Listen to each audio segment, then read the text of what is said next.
Should you sell on third-party sites like Takealot or Amazon, or should you solely sell on your own store? Third-party sites represent a massive opportunity for e-commerce stores. The first question that needs to be asked is, what is the price? I think it gives brands amazing opportunity to get free traffic. A complete double win. Hey everyone, welcome back to the Inside Podcast. I'm your host Syte, the CMO at Syte, and as always, I'm joined by my co-host Mikey, the CEO at Syte. Today we're tackling a big question that e-commerce owners have been asking since the dawn of e-commerce. Should you sell on third-party sites like Takealot or Amazon, or should you solely sell on your own store? Today we're going to be taking a deep dive into the pros and cons of leveraging platforms like Takealot and Amazon and even Macro, and we'll explore if it's the right opportunity for you to take your brand further, or will it hemorrhage you in a way that you're actually going to cannibalize yourself and you're not going to make any money, and it's just going to be the worst thing that you could possibly do. So let's dive right in. Welcome to the show, Mikey. But today, so I think third-party sites represent a massive opportunity for e-commerce stores. A lot of e-commerce stores don't realize how big an opportunity it actually is. And I would say a large portion of e-commerce stores that we work with still, no matter what their pricing is, get the majority of their sales through collective third-party stores. So I think let's today go through the pros and cons, and from the con perspective, how do we actually overcome those cons where possible. Okay, awesome. I think the biggest one on most e-commerce stores or most e-commerce owners' minds is price. Obviously all of these third-party tools, they've got people to pay, they've got infrastructure, they've got their own costs involved. I think that's kind of the first question that needs to be asked is, what is the price? What are those ratios? Should you be even investing in it or not? Yeah, so I think it's a great starting point. So I think let's tackle that first in terms of who third-party sites are probably not for. And then for everyone else, let's talk about the pros and cons and how to optimize those pros. So I think third-party sites, for the most part, it's worth obviously investigating for yourself, but they're not for brands or companies whose ticket price is too low. So I would say if you're for the majority of your products, your ticket price is under $150, it's probably very difficult to make those models and numbers work, because if you factor in storage fees, you factor in delivery fees, and all the other associated costs that come with third-party selling, it's probably not going to make sense for you. So for everyone else, this is who this episode's for.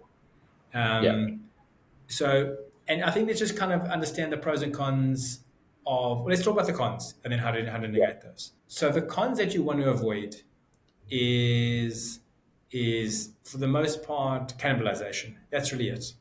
I'd say cannibalization and wasting time. Those are really the only two things that one has to worry about. So wasting time means you're going to list on a site and you're going to get no sales. That absolutely can happen. And maybe the one precursor or suggestion for guys to try and avoid that is, from what we've seen, from what we've heard, Takealot. If you're going to invest all your time and eggs in one basket, Takealot is that for now. Amazon, for the most part, still in South Africa seems kind of dead. And then you have your niche industry-specific sites like Leroy Merlin, like the building industry, which seems to be really good. Macro, which seems to be pretty good. So if you have like a niche industry site or third-party site, makes sense. But if you're deciding between Amazon and Takealot where you want to invest your time, probably Takealot for now. The second part is cannibalization. What you don't want to do, you don't want to get R1 million of sales direct to your site and then list on Takealot, and now you get R500,000 of sales on your site and R500,000 on Takealot. And then you have to pay all the commissions and fees that come with it. So yeah, that's really the thing you want to avoid. And yeah, we'll go through some like quick fire tactics, how to avoid that. Yeah, I think some other cons that are just coming to mind is, if someone has a really, really bad experience with one of these other parties, obviously you're not in control of, how the customer interacts with the shipping, the whole experience as a whole. Like, you have absolutely no control. So it could really leave a terrible brand impression on the customer and result in losing a client, losing many clients, many bad results, it can kind of skyrocket from there. So when you are listing, choose a good service provider. But I think Takealot really does have that covered, and it is seldom that you get bad reviews, but sometimes it does happen. Let's leave the Debbie Downers and the negative parts to it, and let's talk about all the good things, because I think Yes. let's all segue into one of the good things. So I think why you should list on third-party sites is for the obvious reason that there's a fortune of traffic there. There's a fortune of sales that live on these third-party sites. Let's talk about Takealot for now, by the virtue of them by them being a search engine in itself. So if you sell dog food, there's a lot of people that don't just go to Google and say dog food brands and then find a Takealot listing and buy from there. There's a portion of people that actually start on Takealot, will search dog food brands, and then actually buy direct from that. So they're using it as a search engine. So what a third-party site in Takealot does for you, it gives you amazing search traffic. And I think the opposite of what you're saying, Takealot, or looking at it from a good viewpoint, is that people trust Takealot because they have, typically they've bought from them before, they've had good experiences for the most part before, and they know if there's a problem, Takealot will favor the consumer rather than favor the brand. So I think it gives brands amazing opportunity to get free traffic, free sales, and we'll speak about advertising and Takealot and that, and also basically free brand awareness. There's not many other free platforms where you're getting sales, with it, where if you've never heard of your Chimpa Chompa dog food brand, now immediately, or all of a sudden people start buying on Takealot, and now people are aware of it, and now you have the opportunity to even increase your direct sales on your site. So I think that's, from a brand perspective, that's quite a cool unspoken part about Takealot. No, It's not no, all about the definitely. sales, it's really about the brand awareness. I definitely think, from my point earlier, it was more like those little guys out there, like the Leroy. Well, I mean, Leroy Merlins isn't really that little, but it's just, choose those ones wisely. Takealot, definitely the good. There's definitely some that are really bad, So Yeah, 100%.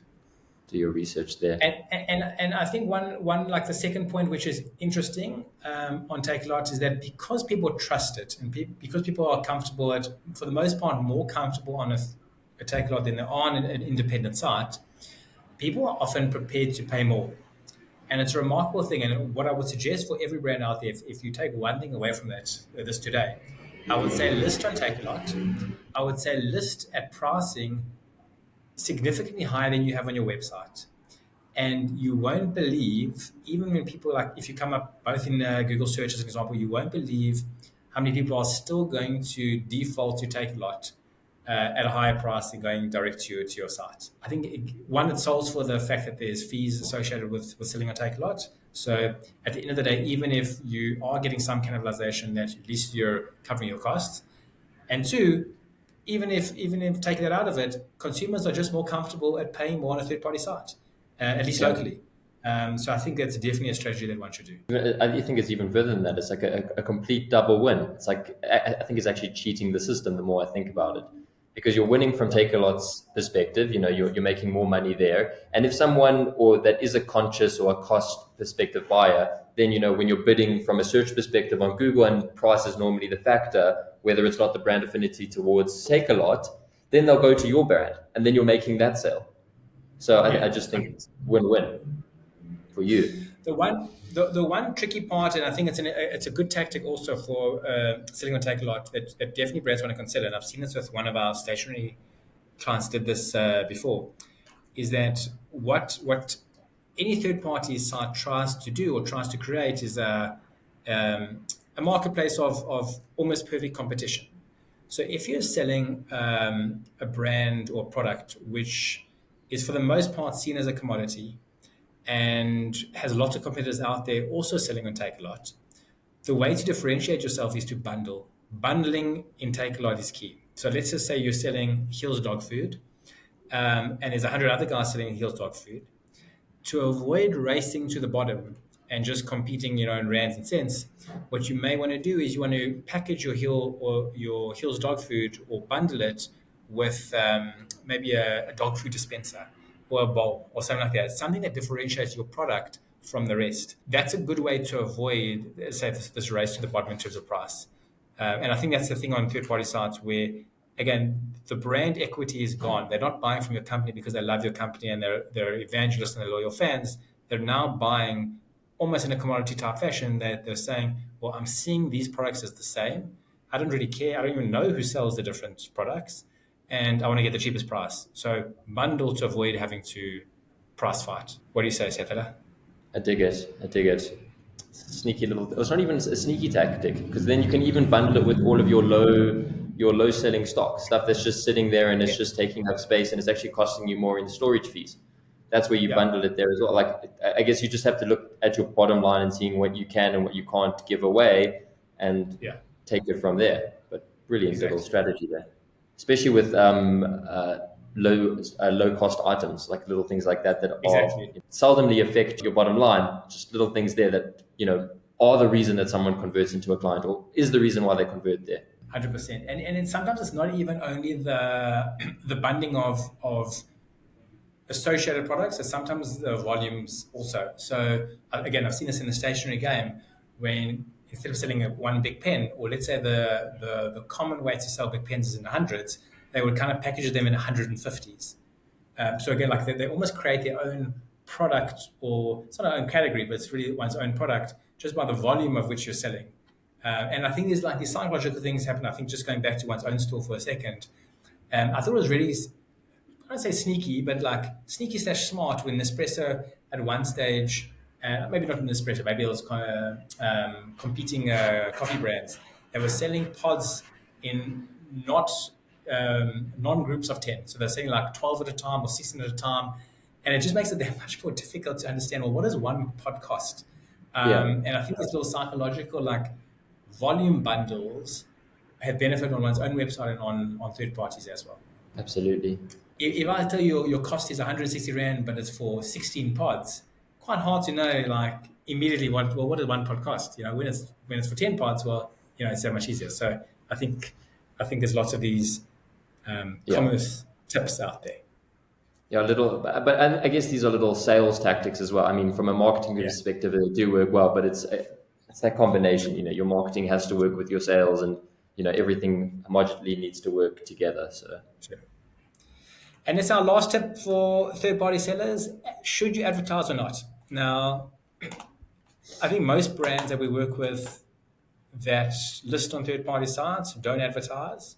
I think you can get a long way without advertising. I think also you can get a long way, like you can supercharge your results. Obviously, like when you do advertise, so like they all have their own like version of pay-per-click models. Um, and I think like anything, you got to start small, test it, and when it works well, scale it. As I say, most guys have found their niche or found the gap in not running ads on third-party sites, but there are one or two guys that are smashing it and getting like 30 to 40 to 1 returns just by putting like 5K in a month. So I think go first organic, see if it works. If it does work for you, then give it some juice. What do you think? yeah, start organically and see if it works. Because obviously the platform is inherently going to push you, especially if you're starting off new. With most platforms, as soon as there's a new guy on the block, they generally try to like push that guy for the first little bit. So take advantage of that period. So maybe don't run ads then push ads, see if they work, and if they don't, then go and push for your own. Because especially if you're going to play that sneaky whatever percentage increase, on Takealot or whatever other platform it is, you can then go and take that and put it into your own campaigns and push them even harder. And then, the brand affinity of yours gets increased there, but then also it gets increased on Takealot. It kind of works from an omni-channel perspective. So, they both go hand in hand as long as it is set up in the correct way. And I think that's, if you can take anything away from this episode, it's setting the fundamentals up from the get-go. It's like when you are going on one of these third-party stores, you need to have somewhat of a structured approach to it. I'm going to go and increase it by 20% on here, so I'm still making good profit margins. Like really, really look at your bottom line and make sure that, am I selling on here am I selling on here just for visibility?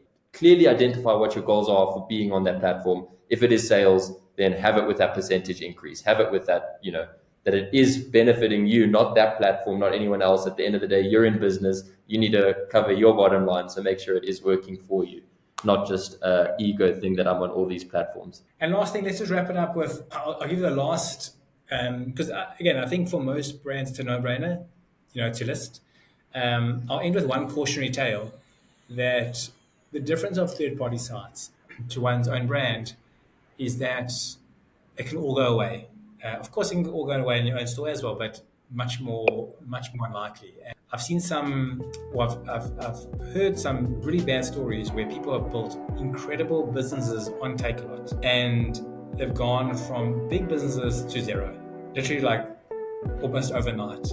And it's happened because either there's some other guys that have come in with the same product from China at cheaper prices, and in other cases, when Takealot themselves have actually started to be sellers in that market, so they're competing with with their merchants or resellers. So you have less control. You don't own the platform. Whatever happens on it, whichever competitors come in, can come in, and they will come in, and they do come in. So it's definitely a roller coaster.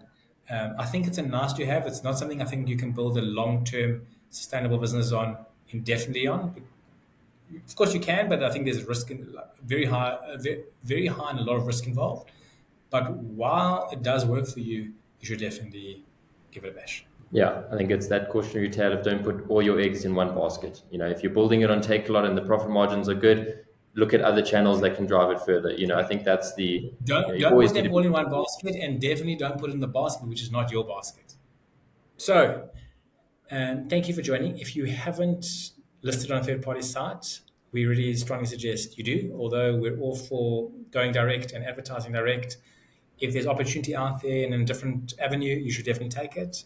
As we said in the caution tale, don't rely on it. Don't make that your core business if you can avoid it. But every avenue out there contributes to your overall picture. So give it a bash and let us know your results. Awesome. Cheers.